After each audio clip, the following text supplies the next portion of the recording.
Nga bletët, arma e re kundër kancerit. Propolisi ose dylli, siç i themi në jetën e përditshme, e cila është një substancë rrëshinore e prodhuar nga bletët me qëllim për të mbajtur mjaltin në hojet e zgjojit njihet prej shumë shekujsh.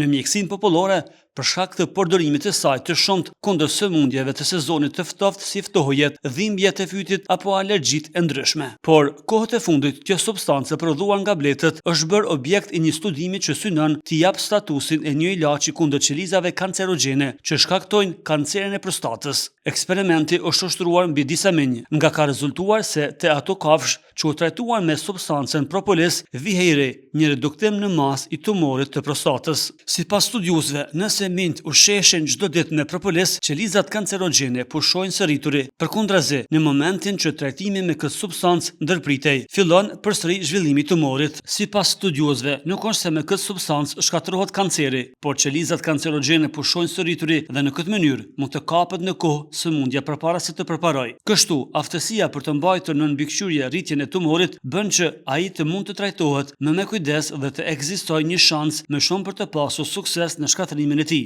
Gjëja më e mirë në këtë rast është se kemi të bëjmë me një mjekim mësë natyral, që i shtohet ndërkohë përpjekjeve të tjera të arritura nga mjekësia në luftën kundër sëmundjes së kancerit.